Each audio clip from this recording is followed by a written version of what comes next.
నమస్తే, welcome to ABN breakfast. వేసవి సెలవులు కాస్త తీరిక సమయం దొరికింది అని ఫ్యామిలీలతో కశ్మీర్ లోయ అంటే దేశంలోనే అత్యంత అందమైన ప్రాంతం. ముఖ్యంగా ఈ సమ్మర్లో చాలామంది టూర్స్ చాలా ముందుగానే ప్లాన్ చేసుకుని వెళ్తారు. అక్కడ ఉగ్రవాదులు నెత్తుటేర్లు పారించారు. అంటే ఆ ప్రాంతానికి వెళ్ళడమే చాలా అనంతనాగ్ దగ్గర పహల్గాము.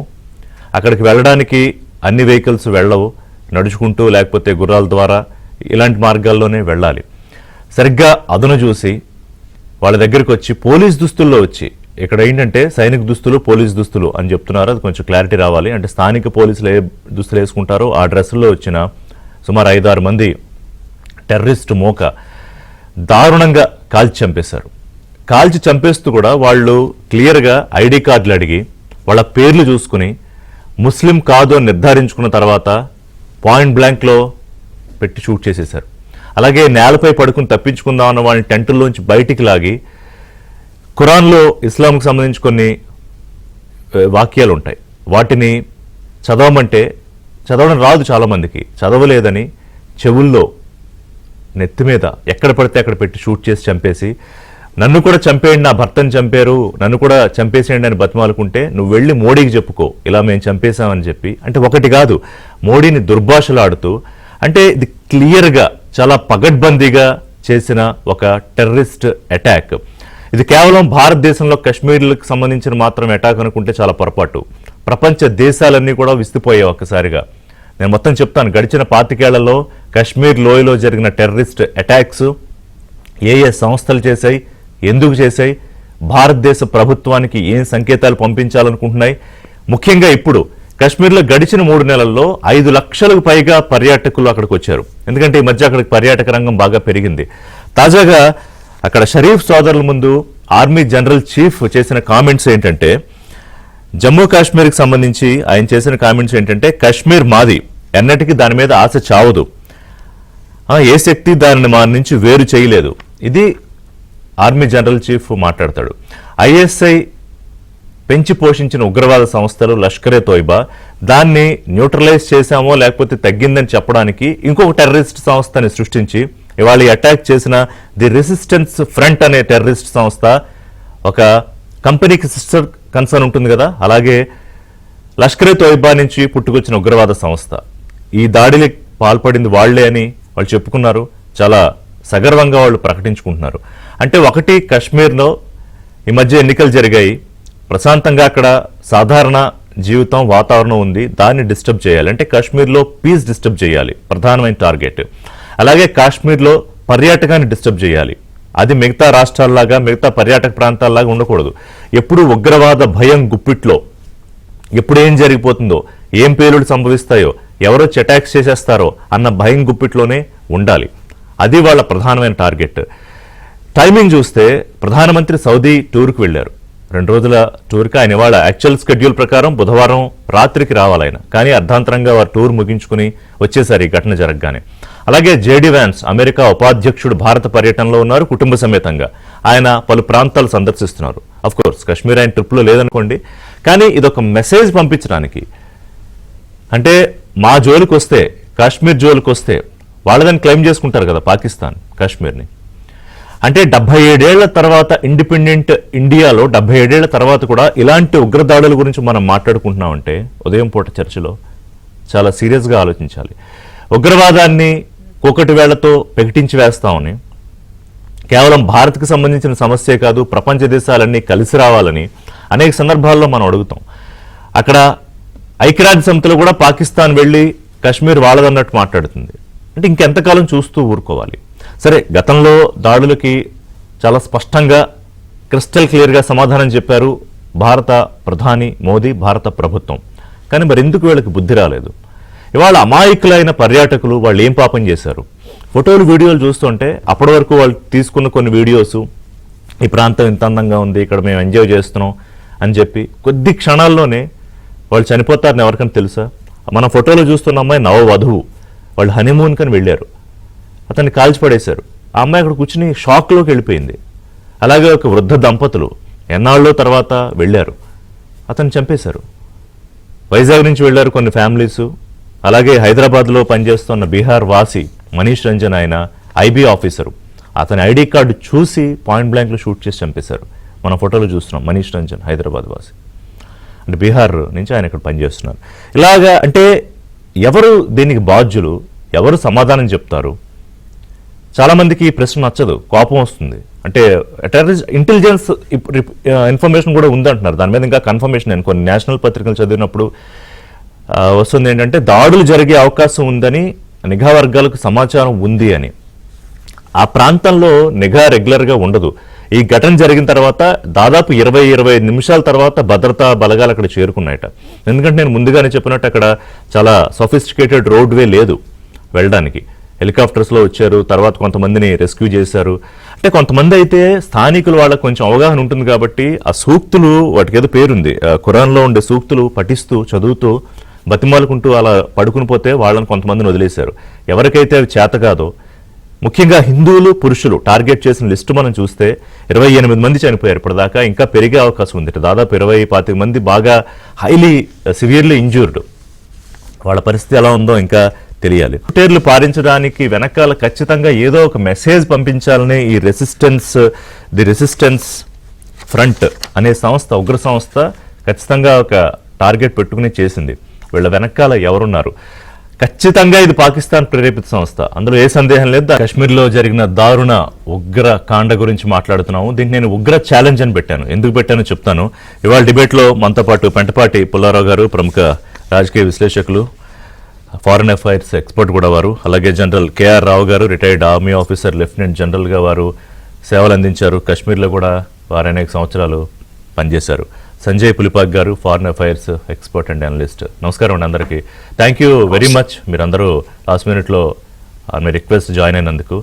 సో మిస్టర్ రావు ఎట్లా చూడాలండి? అంటే కొంచెం ఆందోళనగా ఉంది, కొంచెం బాధగా ఉంది. అంటే నిన్న ఈవినింగ్ మనకు వచ్చేటప్పటికి బ్రేకింగ్, ఇదేదో జస్ట్ ఒక చిన్న అటాక్ ఏదో జరిగిందా అనుకున్న దగ్గర నుంచి ఈరోజు దాదాపు 30 మంది వరకు చనిపోయారు.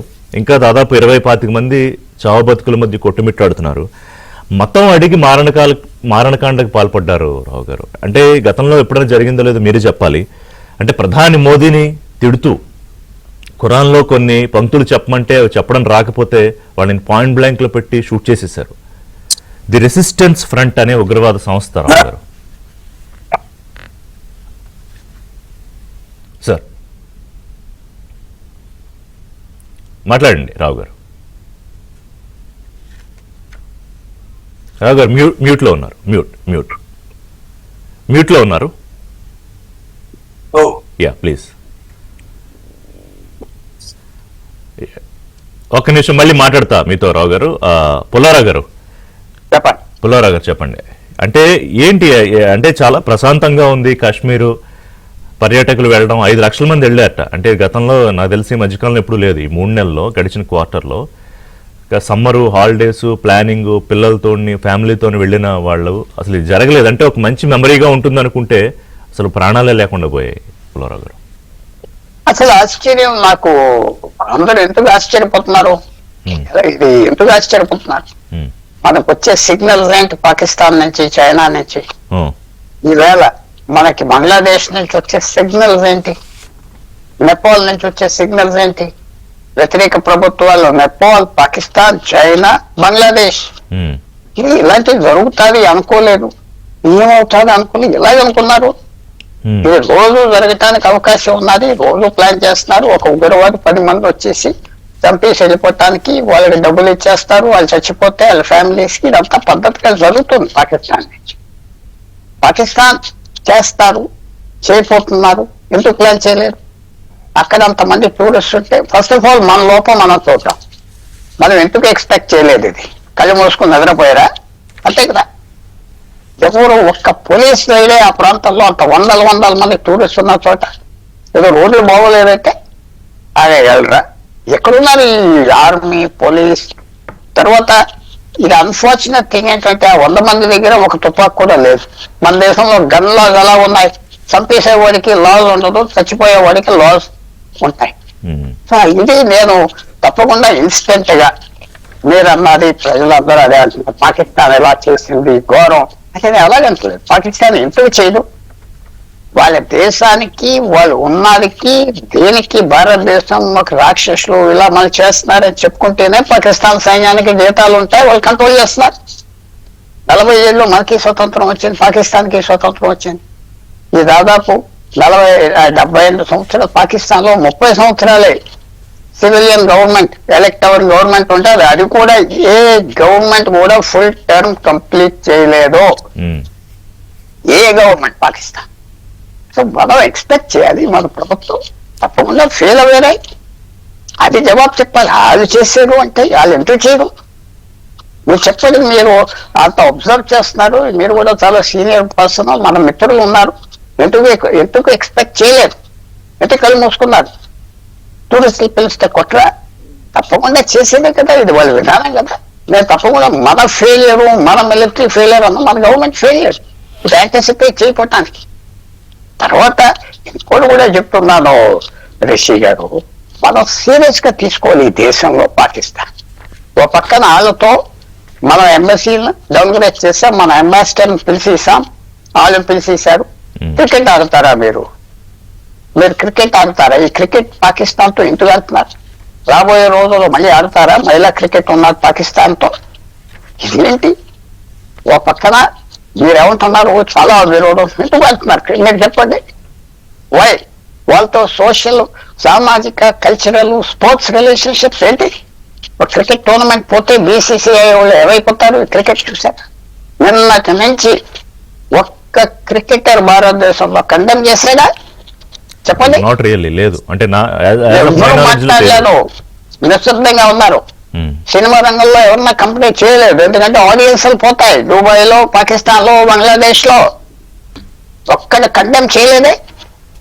ఇంకా ఇది మీరు వెరీ హ్యాపీ మీరు హైలైట్ చేసినందుకు ఈవేళ. ఒకటి పుల్లారావు గారు, ఇందులో అంబిగ్విటీలు లేకపోతే హిపోక్రసీలు ఉండాల్సిన అవసరం లేదు. ఇలాంటి సందర్భంలో you have raised many important points, మాట్లాడతా దాని మీద. అండ్ రావు గారు, థ్యాంక్ యూ. మీరు అంటే యుఎస్ లో ఉన్నా కూడా సమయం కేటాయించారు, ప్రస్తుతం మీరు యుఎస్ నుంచి జాయిన్ అవుతున్నారు. చాలా ప్రశ్నలు అడిగారు పుల్లారావు గారు, రావు గారు. సో ఏం చెప్తారు? ఒకటి, అలర్ట్ గా లేరా? And correct me if I'm wrong, ఎక్కడో నిఘా వర్గాలు ఫెయిల్ అయ్యాయి. ఎందుకంటే ఇన్ఫర్మేషన్ కూడా ఉంది, అంటే దాడులు జరగచ్చు అనే సమాచారం కూడా ఉందిట. ఇంకా నేను దాన్ని నిర్ధారణ చేసుకోవాలి. అక్కడ ఎవరో ఒక పోలీసు లేరు, పుల్లారావు గారు అడిగినట్టే 100 మంది టూరిస్టులు ఉన్నారు. ఎందుకు వాళ్ళు అన్యాయంగా కోల్పోవాలి లైఫ్లు? అంటే అసలు కాశ్మీర్ అనే ప్రాంతాన్ని నిషేధించేసి అక్కడ వెళ్లకుండా ఉండాలా? పోనీ టూరిజం నుంచి దాన్ని తీసేయాలా? రావు గారు, ఫస్ట్లీ పుల్లారావు గారు అన్నట్టుగా ఆయనతో ఒక విషయంలో ఖచ్చితంగా నేను ఏకీపిస్తాను. ఏమిటి, ఇది ఎక్కడో కొంతవరకు ఇంటెలిజెన్స్ ఫెయిల్యూర్ అయ్యి ఉంటుంది ఖచ్చితంగా ఇందులో నాకు. ఎందుకంటే టూరిజం ఉన్న ప్లేసుల్లో especially after all overall terrorism తగ్గినా సరే రైట్, మనం ఎక్స్పెక్ట్ చేయాలి. ఆల్ రైట్, ఇంకా కొంతమంది స్లీపింగ్ సెల్స్ అంటారు చెప్తారు కదా, కొంతమంది ఆల్రెడీ బోర్డర్ క్రాస్ అయిపోయి వచ్చేసి మన దగ్గర ఎక్కడో మారుమూల దాక్కుని, ఎవరో షెల్టర్ ఇచ్చినప్పుడు విలేజెస్ లో దాక్కుని గమ్ముకుని పైకి వస్తాయి. That is common modus operandi ఏ టెర్రరిస్టులను తీసుకున్నా సరే రైట్. ఆ విధంగా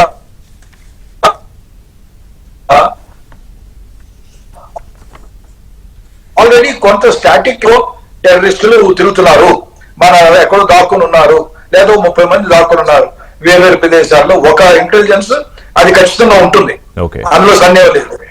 1 పాయింట్. సెకండ్ ఏంటి, ఇంతమంది ఉన్నప్పుడు అట్లీస్ట్ ఇన్ఫార్మర్స్ మనం సరిగా కల్టివేట్ చేసుకోలేకపోతున్నాం అన్న బాధ.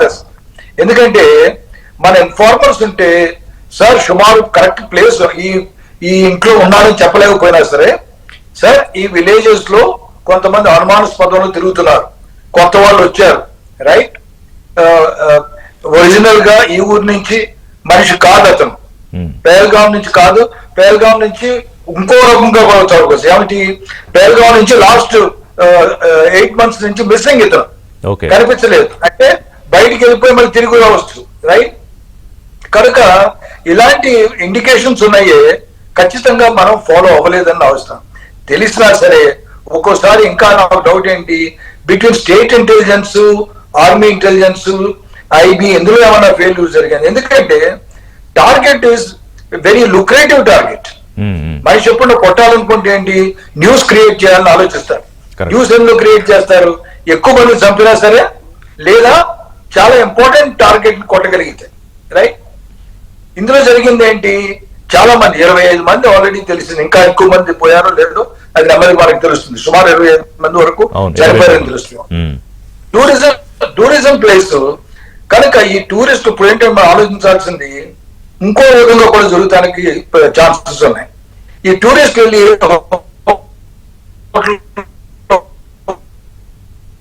ఉన్నారు లేదా ఆల్రెడీ బుకింగ్ చేసుకుని ఉంటారు, ఈ ప్లేస్ కి వస్తాం మేము, రేపు అక్కడ తిరుగుతాం అనేసి. అక్కడి నుంచి information. So it's very clear indication ఏంటంటే కొంతవరకు ఎవరు ఇన్ఫార్మర్స్ ఖచ్చితంగా ఈ ఇన్ఫర్మేషన్ పాస్ ఆన్ చేశారు. రావు గారు, ఇంతకు ముందు ఎప్పుడన్నా ఈ సైనిక దుస్తుల్లో అంటే పోలీసుల్లాగా లేకపోతే సైనికుల్లాగా వచ్చి చేయడం ఇంతకు ముందు ఎప్పుడైనా జరిగిందా? ఇంతకుముందు ఒకసారి పఠాన్కోట్ దగ్గర ఒకసారి జరిగింది, ఆ తర్వాత కూడా ఇంకో ప్లేస్ ఎక్కడో జరిగింది సైనికులు దుస్తులు వేసుకురావడం అనేసి.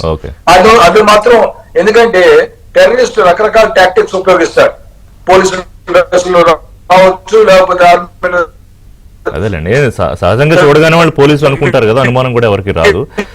రావు గారు, I'm just requesting you to just check your internet connection. I'll come to you. కొంచెం వాయిస్ బ్రేక్ అవుతుంది, I'll come to you.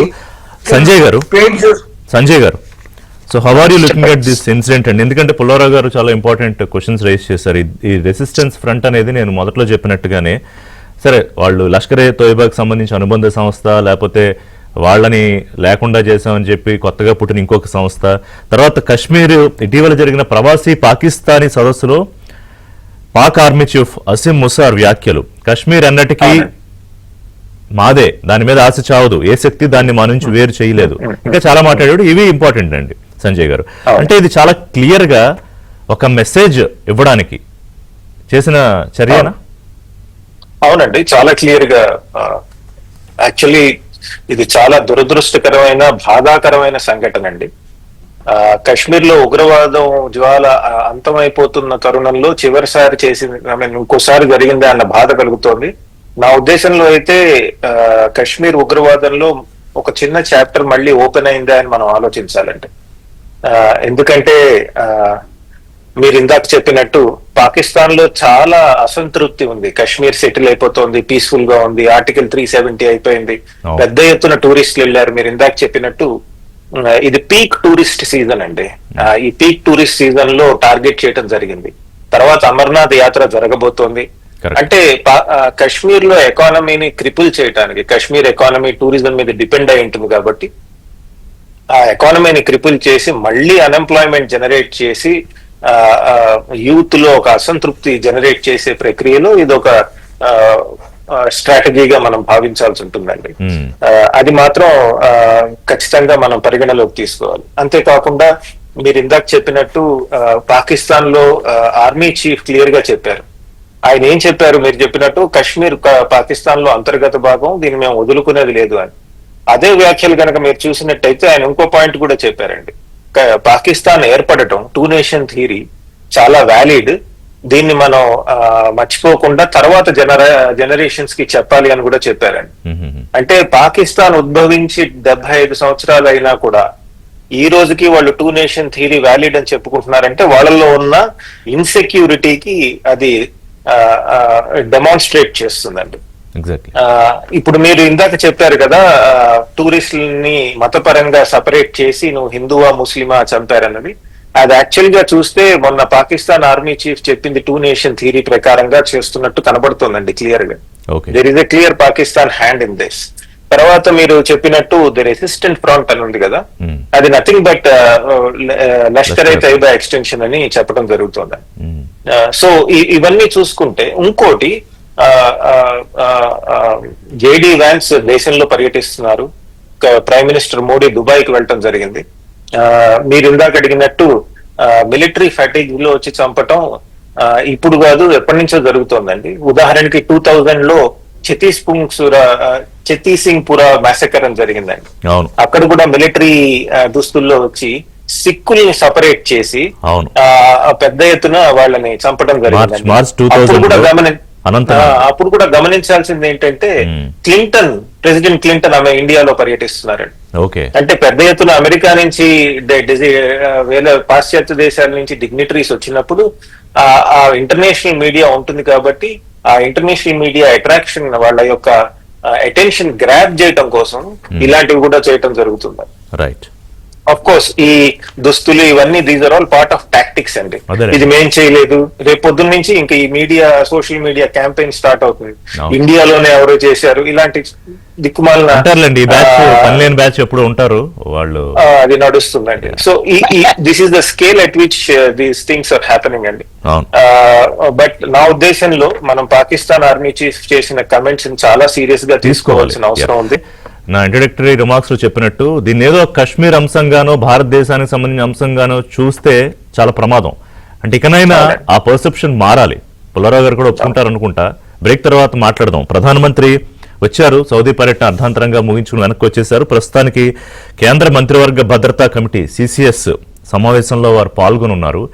A outcome వస్తుంది? ఎందుకంటే ఇప్పటికే ప్రధానమంత్రి చెప్పారు, ఈ ఉగ్రదాడిలో ఎవరైతే పాల్గొన్నారో వారి వెనకాల ఎవరున్నారో వాళ్ళందరినీ వదిలిపెట్టడం, వాళ్ళ ఉద్దేశాలు నెరవేరనిచ్చే ప్రసక్తే లేదు అని. కానీ ఇదేదో కేవలం భారతదేశానికి సంబంధించిన సమస్యగా ప్రపంచ దేశాలు కూడా చూడట్లేదు, అందరూ ఖండిస్తున్నారు. సరే, అమెరికా JD వాన్స్ ఆయన పర్యటనలో ఉన్నారు, ఆయన ఆవేదన వ్యక్తం చేశారు, ట్రంప్ ఖండించారు, ఇజ్రాయెల్ ప్రెసిడెంట్, అలాగే సౌదీ అరేబియా ప్రిన్స్, అలాగే రష్యాకు సంబంధించి పుతిన్, అందరూ కూడా దీన్ని చాలా సీరియస్గానే పరిగణిస్తున్నారు. బహుశా వాళ్ళందరూ కూడా ప్రధానితో ఫోన్లో మాట్లాడతారు. కేంద్ర హోంమంత్రి అమిత్ షాకు రాహుల్ గాంధీ ఫోన్ చేశారు. దురదృష్టకరం ఏంటంటే కాశ్మీర్ ఉగ్రదాడిలో విశాఖవాసి చంద్రమౌళి చనిపోయారు. ఆయన్ని పరిగెత్తించి మరీ చంపేశారట. దాదాపు 3-4 కుటుంబాలు వెళ్ళినట్టున్నాయి. ఈ నెల 18న వెళ్ళారు, 6 కుటుంబాలు వెళ్ళాయట. వాళ్ళకి తెలియదు ప్రాణాలు పోతాయి, గాల్లో కలిసిపోతాయని. ఎంతోమంది వెళుతున్నారు, మనం వెళదాం అనుకుని వెళ్ళారు. అంటే కాశ్మీర్లో ఎన్నికలు జరిగాయి, అక్కడంతా సాధారణమైన పరిస్థితికి వచ్చేసింది, టూరిజం బ్రహ్మాండంగా ఉంది అని. అలాగే కావలికి సంబంధించి కూడా ఇంకా అప్డేట్ మనకి కన్ఫర్మేషన్ రావాలి. మధుసూదన్ అనే అతను కూడా కనిపించట్లేదు. మరి ఆయన ఉన్నారా, బాగానే ఉన్నారా, లేకపోతే ఏమన్నా ప్రమాదం జరిగిందా అనేది కూడా తెలియాలి. అప్డేట్ మనకు వస్తుంది. సో ప్రస్తుతానికి CCS సమావేశంలో ప్రధాని అధికారులతో చర్చిస్తున్నారు. హోంమంత్రి వీళ్ళందరూ ఇప్పటికే అక్కడికి చేరుకున్నారు. ఒక IB ఆఫీసర్ మనీష్ రంజన్, బీహార్ వాసి, ఆయన కూడా కుటుంబంతో వెళ్లారు. పిల్లల ముందే ఆయన్ని చంపేస్తే ఆ పిల్లలకి ఏం జరిగిందో కూడా అర్థం కాని పరిస్థితి. IBలో ఆయన సెక్షన్ ఆఫీసర్గా పనిచేస్తున్నారు. సో ఈ విశాఖ నుంచి చనిపోయిన వాళ్ళు ప్రస్తుతానికి చంద్రమౌళి ఉన్నారు, కొంతమంది కనిపించట్లేదు. అంటే ఆ టెన్షన్లో స్కాటర్ అయిపోయి పారిపోయారు ఎటు వాళ్ళటు. అది చాలా పెద్ద ఓపెన్ ప్లేసు, ఆ పక్కన అడవుల్లో సడన్గా వీళ్ళు వచ్చి అటాక్ చేయడం, ఏం జరుగుతుందో అర్థమయ్యేలోపే ప్రాణాలు చాలామంది గాల్లో కలిసిపోయాయి. ప్రస్తుతానికి కూంబింగ్ జరుగుతోంది. ఆ చుట్టుపక్కల NIA బృందాలన్నీ కూడా కూంబింగ్లో ఉన్నాయి, హెలికాప్టర్తో సెర్చ్ ఆపరేషన్ జరుగుతోంది. రైట్, పుల్లారావు గారు, మీరు ఇందాక చెప్పిన పాయింట్స్లో ఏంటంటే ఎలాగా, అంటే ఏమీ జరగవు, అంతా ప్రశాంతంగా ఉందని ఎందుకు అనుకున్నారు అనేది. అంటే ఎన్నికలు జరిగాయి, అక్కడ కూడా ప్రభుత్వాలు ఏర్పడుతున్నాయి, అంతా సాధారణ స్థితికి వచ్చేసింది అనేంత, అంటే నెగ్లిజెన్స్ అనొచ్చో లేదో నాకు తెలియదు. నిజంగానే కొంత ఫెయిల్యూర్ ఖచ్చితంగా జరిగి ఉండాలి. అంటే ఇప్పుడు ఏదో హైదరాబాదో ఢిల్లీయో అనుకోవడానికి లేదు కాశ్మీరు. మీరన్నట్టు అక్కడ ఎప్పుడు నిత్యం థ్రెట్ పొంచి ఉంటుంది. మరి దాన్ని ఎలాగా ఆ లూజ్ అండ్స్ ఎలా వదిలేశారు అనుకోవాలి? ఫస్ట్ ఏంటంటే పాకిస్తాన్ ఇలా చేసింది, పాకిస్తాన్ అలా చేసింది, ఆ జనరల్ అన్నారు, ఇలాగన్నారు. అదేంటికండి, మనకి వాళ్ళు చేస్తారు, మనం ఏం చేసాం? Pahalgam major tourist place Kashmir లో ఒక్క యూనిఫామ్ మనిషి లేదా, ఒక ఆర్మీ పోస్ట్ లేదా పక్కన, ఒక పోలీస్ హెలికాప్టర్ యూనిట్ లేదా, ఒక టెర్రరిస్ట్ యూనిట్ లేదా. ఇది మీరు అన్నారు నెగ్లిజెన్స్ కాదు, ఇది క్రిమినల్ నెగ్లెక్ట్ అంటారు. అంటే దీన్ని గవర్నమెంట్ వెంటనే అక్కడున్న SPని DCని ఎవరైతే ఏరియా కమాండ్ ఉన్నారో మరి దాన్ని తీసేయాలి. మన దేశంలో జనం తక్కువ లేరు, జనం ఉద్యోగాలు తీయడానికి చాలా మంది ఉన్నారు. ఇది మనం వాళ్ళు చేసేదని నేను ఒప్పుకోను. మనం ఎంతో వాచ్ఫుల్ గా లేవు. మీరు టూరిస్టులు రమ్మన్నారా, వచ్చారా, అక్కడ మీరు కాపలా కాయరా, ఇవ్వరా, ఏంటిది? ఎంత సీక్రెట్ ఫండ్స్ ఇస్తారు ప్రతి ఆఫీసర్ కి ఇన్ఫర్మేషన్ ఇంటెలిజెన్స్ కోసం. అంటే వాళ్ళు సొంతంగా తినేశారనమాట, వాళ్ళు ఖర్చు పెట్టలేదు. అది చాలా పొరపాటు. మీరు నేను అనుకోవటం వాళ్ళు చేశారు, వాళ్ళు చేస్తారు, ఎందుకు చేయరు? రేపు ఇది ఎంత సీరియస్ గా వెళ్తాది, జాగ్రత్తగా చూసుకోవాలి. మనం రెచ్చిపోకూడదు, కేర్ఫుల్ గా చేసుకోవాలి. ఫిబ్రవరి 24, 25, 2020లో డొనాల్డ్ ట్రంప్ వచ్చినప్పుడు కూడా ఇలాంటి డ్రామా చేశారు. ఢిల్లీలో రైట్స్ ఆర్గనైజ్ చేశారు, ఏదో ఒక్క పెట్టి అవును. ఇలా చేస్తారు. ఎందుకు చేయరు? నాకు ఆశ్చర్యం వేస్తుందంటే మనకి 75 సంవత్సరాలు పచ్చి విరోధంలో ఉన్నవాళ్ళు ఎందుకు చేయరు? రైట్. మీరు చేసేది ఏంటి అడగండి. మనకి చాలా సీనియర్ పీపుల్ ఉన్నారు, చెప్తే వింటా, నేర్చుకుంటా. తప్పంతా మనకి ఒక్క పోలీస్ మెన్ లేడు ఆ ప్రాంతంలో, ఒక్కటి లేడు. పక్షుల్లాగా నరికేస్తే ఒక్కటి లేదా? నేను చెప్తున్నా, మన తప్పు ఉన్నది మనం చూసుకోవాలి, కానీ వాడు తప్పు చేసేటట్టు అలాగా. అదే మీరు అనేది ఏంటంటే తప్పు చేయడం అనేది, క్రూరంగా బిహేవ్ చేయడం అనేది వాడు నైజం, మనం ఎలక్ట్గా లేకపోవడం మన తప్పు అనేది. మనకి ఇంత ఫెసిలిటీలు ఉన్నాయి, ఇంత ఎలక్ట్రానిక్స్ ఉన్నాయి, ఇంత ఇన్ఫ్రాస్ట్రక్చర్ డెవలప్ చేశారు, ఇంత చేశారు, లక్షల కోట్లు ఖర్చు పెట్టారు. అక్కడ ఒక్క యూనిఫామ్ కనపడలేదే. రేల్గాం టూరిస్ట్ ప్లేస్ వేల మంది ఉన్న చోట ఒక్కడ లేదే. ఎవరు నెగ్లెక్ట్ మీరు చెప్పండి నాకు. రావు గారు, ఈ కశ్మీర్ ప్రత్యేక ప్రతిపత్తి కల్పించే ఆర్టికల్ 370 రద్దయిపోయిన తర్వాత పుట్టుకొచ్చిన సంస్థ ఈ టీఆర్ఎఫ్. సరే, లష్కర్ తోయిబా దాని అనుబంధ సంస్థ, వాట్ ఎవర్. సో ఇప్పుడు మన పుల్లారావు గారు అడిగినవి చాలా వ్యాలిడ్ క్వశ్చన్స్. అంటే శత్రుదేశం మనకు తెలుసు, అదే వాళ్ళతో మనం క్రికెట్ ఆడతామా, లేకపోతే దౌత్యపరంగా అవసరమైతే సంబంధాలు కూడా పెట్టుకుంటామా, అవసరమైతే దౌత్యపరంగా దెబ్బతీస్తామా, ఇది ఫారిన్ అఫైర్స్ సంబంధించి ఒక వ్యవహారం. కానీ సెక్యూరిటీ విధంగా it's a very big lapses. Rao గారు, నేను ఒప్పుకుంటాను. ఇందాక మీకు ఇంటెలిజెన్స్ ఫెయిల్యూర్ అన్న, నా ఒపీనియన్ లో ఇంటెలిజెన్స్ ఫెయిల్యూర్ కన్నా యాక్చువల్లీ అంటే సెక్యూరిటీ ల్యాబ్స్ పెద్దది. ఇంటెలిజెన్స్ ఫెయిల్యూర్ ఒక్కోసారి పూర్తిగా ఫెయిల్యూర్ కాదా అని వెంటనే తేల్చలేము. ఎందుకంటే ఇక్కడ తిరుగుతున్నారు అన్న ఇంటెలిజెన్స్ వచ్చి నువ్వు పోవచ్చు, అది సహజమే. ఒక్కోసారి యాక్చువల్ టెర్రరిస్ట్ ఎక్కడ తిరుగుతున్నారు, ఇంకెంతమంది టెర్రరిస్ట్ ఉన్నారు, రైట్, ఒక్కోసారి జరుగుతుంటాయి ల్యాబ్సెస్ అన్నాయి. అవి ల్యాబ్సెస్ అన్న ఎందుకంటే టెర్రరిస్ట్ ఖచ్చితంగా చెప్పిరాడు, బాబు నేను ఎక్కడ ఉంటాను, మీరు అందరికీ చెప్పండి నేను ఎక్కడ ఉంటాను అనేసి.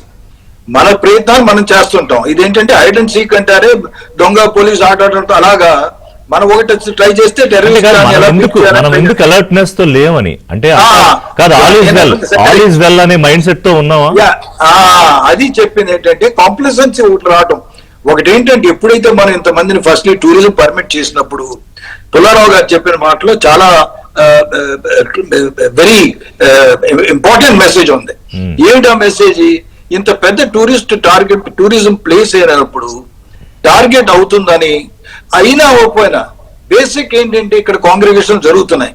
పోలీసు వాళ్ళు లేకపోవడం అనేది at least I can understand. Army అక్కడ ఉన్న ఆర్మీ ప్రతి చోట ఉండదు, కొన్ని పోలీస్ డ్యూటీస్ ఉంటే పోలీస్ డ్యూటీస్ లోకల్ పోలీసు ఉన్నప్పుడు ఒకళ్ళు రియాక్ట్ అవ్వకపోవటం ఇమీడియట్ గా వాళ్ళకి అట్లీస్ట్ ఎంతమంది, అది కాక ఒక గ్రూప్ అంతా అక్కడ కూర్చుని ఓపెన్ ప్లేస్ లో కూర్చుకున్నప్పుడు, రైట్, చుట్టుపక్కల అట్లీస్ట్ క్లియరెన్స్ ఇచ్చే ముందు యాక్చువల్ గా జరగాల్సింది ఏంటి, ఒక విధంగా కోమింగ్ ఆపరేషన్ టైప్ జరగాలి. చుట్టుపక్కల ఫారెస్ట్ లో ఎవరైనా దాక్కుంటున్నారా లేదా, ఒకటి. టూరిస్టులు వచ్చే టైమింగ్స్ ఏంటి, మార్నింగ్ 10 o'clock అనుకోండి, afternoon 4 o'clock, 10 to 4 extra pickets పెట్టాలి. ఎక్స్ట్రా మనుషుల్ని చుట్టుపక్కల ఎక్కడెక్కడైతే కొండల మీద ఉన్నారో కొండల మీద అలర్ట్ ఉండడానికి పెట్టాలి. అంటే దీన్ని బట్టి తెలిసేది ఏంటి, local state government police are involved in it, they have certainly absolve themselves. వాళ్ళు అసలు వాళ్ళ డ్యూటీ చేయలేదని నాకు అనిపిస్తుంది. ఎందుకంటే బస్ స్టాపుల్లో these are common target, bus stop, railway station, train లో కూడా మనం పోలీసు వాళ్ళని పెడుతుంటాం, చూస్తుంటాం కదా, రైట్. అలాగే ఇలాంటి ఎస్పెషల్లీ ఇంత ఇంపార్టెంట్ టార్గెట్ అయినప్పుడు ఇలాంటి టార్గెట్ దగ్గర పోలీసు వాళ్ళు ఇమీడియట్ గా సరిగా కోమింగ్ చేయకుండా క్లియరెన్స్ ఎలా ఇచ్చారు, రైట్. సో దాన్ని బట్టి తెలిసేది ఏంటి, ఒక విధమైన కాంప్లిసెన్సీ, ఏం అవ్వదులే అన్న క్యాజువల్నెస్ ఒకటి ఏర్పడింది. ఈ క్యాజువల్నెస్ జనరల్ ఎప్పుడు ఏర్పడుతుంది, సేమ్ పీపుల్ అక్కడ ఉంచామనుకోండి. ఆర్మీలో వాళ్ళ ఎక్కడ మా డ్రిల్స్ ఏంటి, ఒక చోట ఒక మనిషిని సెక్యూరిటీగా పెడితే, సెంట్రీగా పెడితే ఆయన మారుస్తారు వారం రోజులు 15 రోజుల తర్వాత. ఎందుకంటే లేకపోతే పోలీసు ఒక చోట ఉన్నాడు అదే ప్లేస్ లో 2 నెలలు ఉన్నాడంటే సో ఖచ్చితంగా పుల్లారావు గారు అంటే స్టేట్ గవర్నమెంట్ ని ఇందులో it is a total carelessness, some heads must roll, right. So state government ఖచ్చితంగా నేను ఇది ఇస్తాను. ఆర్మీ ఏంటంటే బేసికలీ ఇలాంటి ఇంటర్నల్ సెక్యూరిటీ డ్యూటీస్ లో సెకండ్ రౌండ్ కింద వెంటనే కొట్టాలన్నా సరే, ఆర్ ఇక్కడ స్టేట్ గవర్నమెంట్ అంటే ఇక్కడ మాకు కొంచెం వీక్నెస్ ఉన్నాయి, ఆర్ ఆర్మీ అసెస్మెంట్ లో మాకు ఇక్కడ డౌట్స్ ఉన్నాయి, right? Army cannot be omni present, ఎందుకంటే ఆఫ్టర్ ఆల్ స్టేట్ గవర్నమెంట్ లో కంప్లీట్ సెక్యూరిటీ చూసుకోవడం, రైట్, కాపాడటం బేసిక్లీ ఇది స్టేట్ పోలీస్ డిపార్ట్మెంట్. ఎక్కడెక్కడైతే డౌట్లు ఉన్నాయో అక్కడే సూపర్ ఇంపోజ్ చేస్తాం మనం, ఆర్మీ వాళ్ళని ఖచ్చితంగా సూపర్ ఇంపోజ్ చేస్తాం.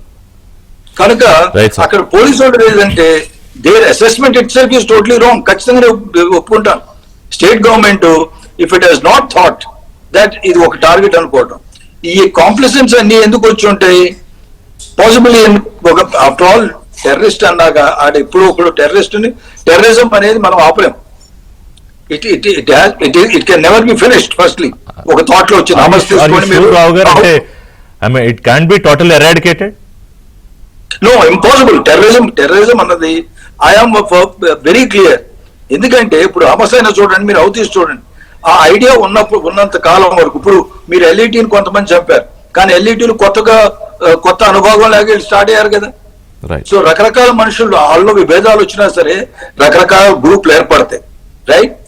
కానీ ఏంటంటే మనకి వీళ్ళ ఉనికిడి అసలు లేదనుకోవటం మాత్రం కొంచెం చెప్పారు. ఇంపార్టెంట్ పాయింట్ అంటే మాట్లాడదాం, అంటే ఆ ఐడియాలజీని కిల్ చేయనంత కాలం టెర్రరిజాన్ని ఎరాడికేట్ చేయలేము టోటల్ గా అనే పాయింట్ మీద డిస్కస్ చేద్దాం. అయితే ఒకసారి గడిచిన 25 ఏళ్లలో మీరు అన్నారంటే ఎందుకు నెగ్లిజెంట్ గా ఉండాలి, ఎందుకు ఉండకూడదు అనే దానికి సంబంధించి ఫిబ్రవరి 2019లో పుల్వామా 40 మంది సైనికులు టెర్రరిస్ట్ దాడులు, ముఖ్యమైన దాడులు చెప్తున్నాం. 2017 జూలై అమర్నాథ్ యాత్ర టార్గెట్ 8 మంది చనిపోయారు. 2016 September army headquarters Uri 19 మంది చనిపోయారు. 2005 జూన్ పుల్వామా మార్కెట్ లో 2 పిల్లలు సహా 13 మంది చనిపోయారు. 2003 మార్చ్ నందిగ్రామ్ పుల్వామా 24 మంది కశ్మీరీ పండిట్లు కోత కోయబడ్డారు. November 2002 Jammu Srinagar national highway పేలుడు 19 మంది చనిపోయారు. October 2001 state legislative complex Srinagar లో 36 మంది చనిపోయారు. జూలై 2001 శేష్నాగ్ బేస్ క్యాంప్ మళ్లీ అమర్నాథ్ యాత్ర టార్గెట్ 13 మంది చనిపోయారు. August 2000 Nunwan base camp Amarnath target మళ్లీ యాత్రికులు 24 మంది చనిపోయారు. మార్చి 2000 సంవత్సరం మీరు ఇందాక చెప్పిన మైనారిటీ సిక్ కమ్యూనిటీస్ అనంతనాగ్ 36 మంది చనిపోయారు. అంటే ప్రతిసారి కూడా మనకి ఒక మార్క్ వదిలేసి వెళ్ళారు వాళ్ళు ప్రతి సంవత్సరం దాదాపుగా. సో ఎందుకు నెగ్లిజెన్స్ అనేది పుల్లారావు గారు వ్యాలిడ్ క్వశ్చన్. అంటే ఆల్ ఈజ్ వెల్, ఇంకేం జరగదు, కాశ్మీర్ భూతల స్వర్గం, ఇక్కడంతా బ్రహ్మాండంగా ఉంది అనుకున్నారా సంజయ్ గారు? అండ్ దీని తాలూకా రియాక్షన్స్ ఎలా ఉండబోతున్నాయి? భారత ప్రభుత్వం ఏం చర్యలు తీసుకునే అవకాశం కనిపిస్తోంది? ఫారిన్ నేషన్స్ ఎప్పుడు ఉగ్రవాదాన్ని సరే ఎవరు అనుకూలంగా మలుచుకున్నారని ఇప్పుడు చెప్పే ప్రయత్నం చేయట్లేదు, కానీ కనీసం ఇప్పుడైనా after 77 years of independent India still we are talking about the terrorist attacks, which is very unfortunate. And Rao గారు చెప్పిన దాంట్లో మరొక ఆందోళనకర అంశం ఏంటంటే ఈ ఐడియా చావకపోతే కనుక ఈ టెర్రరిస్టులు కూడా జరిగిన దారుణ మారణకాండకు సంబంధించి రాష్ట్రపతితో పాటుగా నేతలందరూ కూడా నివాళులు అర్పించారు, ఆవేదన తెలియజేశారు. అలాగే ప్రపంచ నేతలు, అగ్రరాజ్యానికి సంబంధించిన అధినేతలు అందరూ బాధపడుతున్నారు. కానీ అది మాత్రమే సరిపోదు. సంజయ్ గారు, వాట్స్ ద యాక్షన్, అంటే what's the need of this hour? సరే, ప్రధానమంత్రి ఇప్పుడు కీలక సమావేశంలో ఉన్నారు. కొంతమంది నేను చూస్తున్నాను, మీరు అన్నట్టు ఇందాక సోషల్ మీడియాలో అప్పుడే ప్రధాని మీద విమర్శలు మొదలుపెట్టి ఇప్పుడు ఆయన సౌదీ వెళ్ళడం తప్పు అని మాట్లాడే వాళ్ళు కూడా ఉన్నారు. అదే వాళ్ళు ఇంకా అవన్నీ పట్టించుకోలేము మనం, ఎందుకంటే ఫారిన్ అఫైర్స్ వ్యవహారాలన్నీ జరుగుతాయి, ఇతర దేశాలతో సంబంధాలు. సో ఈ సంబంధాల విషయంలో కీలకంగా సంజయ్ గారు ఇందాక ఒక పాయింట్ లేవనెత్తారు పుల్లారావు గారు. ఎందుకు మీరు చూడలేకపోతున్నారా చుట్టూ ఏం జరుగుతోందో, నేపాల్లో ఏం జరుగుతోంది, బంగ్లాదేశ్లో ఏం జరుగుతోందో, పాకిస్తాన్లో ఏం జరుగుతోందో అని? Are we really not looking into ఇట్? మీరు ఇందాక చెప్పిన పాయింట్స్ లో ఒకటి ఇంటర్నేషనల్ డైమెన్షన్ అండి. ప్రస్తుతానికి Donald Trump, Putin, Italy prime minister Meloni, interestingly United Arab Emirates, Iran, Saudi Arabia వీళ్ళంతా కూడా ఖండించడం జరిగింది. ట్రంప్ కమెంట్స్ లో ఒక పాయింట్ ఏంటంటే ఆయన we are willing to give full support to India అన్నారండి. India and Modi. So that is, అది కొద్దిగా గమనించాల్సిన విషయం. రెండు, టెర్రరిజం డీల్ చేసేప్పుడు మనం టెర్రరిస్ట్ ని 100 సార్లు వాళ్ళు ట్రై చేస్తే మనం 99 times వాళ్ళని ఆపగలం అండి. ఒకసారి they will be successful. Last few years గా తీసుకుంటే మనము చాలా టెర్రరిస్ట్ అటాక్స్ ని మనం ఆపగలిగాము. ఈసారి దురదృష్టవశాత్తు అది జరగలేదు. పుల్లారావు గారు చెప్పినట్టు లోపాలు ఉన్నాయి, అవన్నీ సరిదిద్దుకోవాల్సిన అవసరం ఉంది. మీరు అడిగిన ప్రశ్న, రీజనల్ గా కూడా మనం చాలా సంక్లిష్టమైన పరిస్థితిలో ఉన్నాం. నేపాల్ లో అనిశ్చితత ఉంది, బంగ్లాదేశ్ లో. సంజయ్ గారు ఒక పాయింట్ యాడ్ చేస్తాను నేను, ఎందుకంటే మిలిటెంట్స్ చనిపోయిన వాళ్ళ ఫిగర్స్ తీసుకుంటే మీరు అన్నట్టుగా సుమారు 13,000 ఎంతో 2024 వరకు సుమారు 13,000 మంది మిలిటెంట్స్ చనిపోగా సెక్యూరిటీ ఫోర్స్ అబౌట్ 4,000 చనిపోయారు, రైట్? సో దాన్ని బట్టి మీరు ఇందాక చెప్పింది very valid point. 99% of times లో ఖచ్చితంగా మనం వాళ్ళు చావక ముందే కూడా కొట్టిన ఉన్నాయి, కానీ ఇలాంటివి జరుగుతూ సహజం. సంజయ్ గారు please carry on. Sorry. So ఇంకోటి ఏంటంటే, జనరల్ గారు చెప్పినట్టు 99% టైమ్స్ సక్సెస్ అయినప్పుడు అది మనకు కనపడదండి, ఎందుకంటే ఎర్లీగా నిప్ చేస్తాం కాబట్టి టెర్రరిజం ని. ఒక టెర్రరిస్ట్ ఉగ్రవాద చర్యని ముందుగానే మనం డిఫ్యూజ్ చేస్తే కనుక అది మనకి పత్రికల్లో రాదు, వాళ్ళు చేస్తున్న వర్క్ కూడా మనకు కనపడదండి. రీజనల్ జనరల్ గా పర్సెప్షన్ ఎలా ఉంటుందంటే సంజయ్ గారు, ఇప్పుడు దేశంలో సరిహద్దు భద్రతా దళాలు, మనకున్న త్రివిధ దళాలు ఉన్నది దేనికి అంటే, సరే దేశ ప్రజల్ని, పౌరుల్ని, ప్రభుత్వాన్ని, ప్రజాస్వామ్యాన్ని రక్షించడానికి దే ఆర్ బౌండ్ టు దై డ్యూటీ అనేది, which is very, I mean we have to salute that for every day. వాళ్ళు పడుతున్న కష్టాలకి.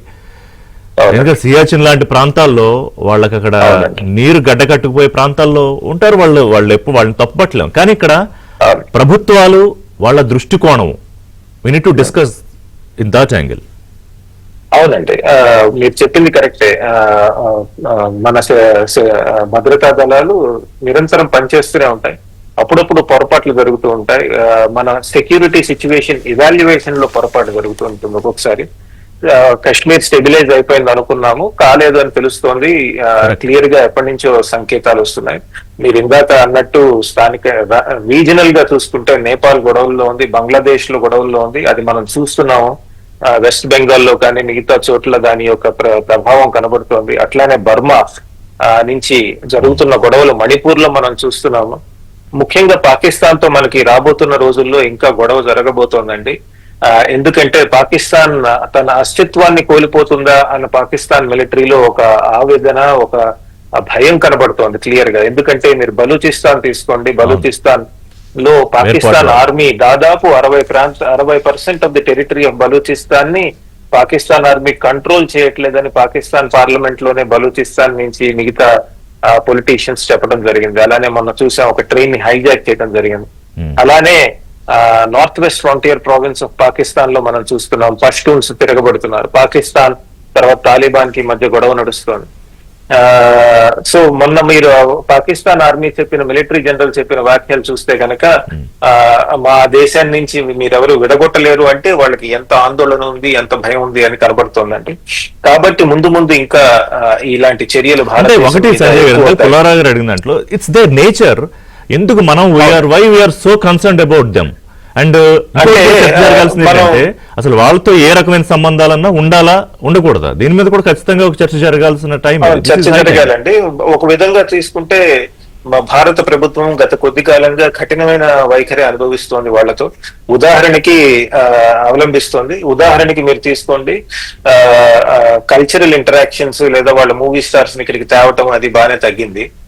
ఇలాంటి చర్యలు తీసుకోవడం జరుగుతుంది. అలానే ఎకనామిక్ ఇంటరాక్షన్స్ లో కూడా బాగా ఇది దెబ్బ తగులుతోంది. మనం కూడా పాకిస్తాన్ మీద మనకి ఒక స్ట్రాటజీ లేదని కదండి, we have a clear strategy.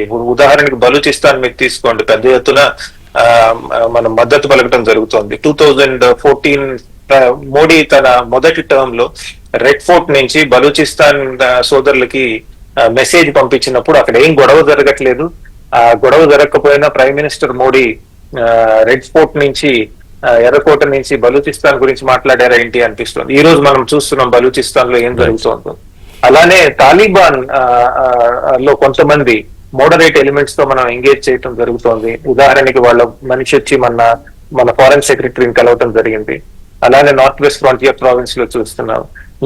ఇలాంటి సంఘటనలు జరిగినప్పుడు దురదృష్టం, ల్యాప్సెస్ ఉంటాయి, అవన్నీ ఫిక్స్ చేసుకోవాలి.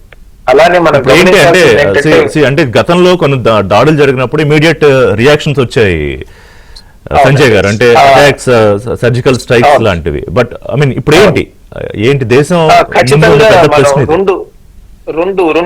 రెండు డైమెన్షన్స్ లో మన రెస్పాన్స్ ఉంటుందంటే, ఒకటి ఇమీడియట్ రెస్పాన్స్, ఇంకోటి ఆల్రెడీ చేస్తున్న లాంగ్ టర్మ్ రెస్పాన్స్ ని ఇంకా ఫైన్ ట్యూన్ చేయటం ఎలా అని.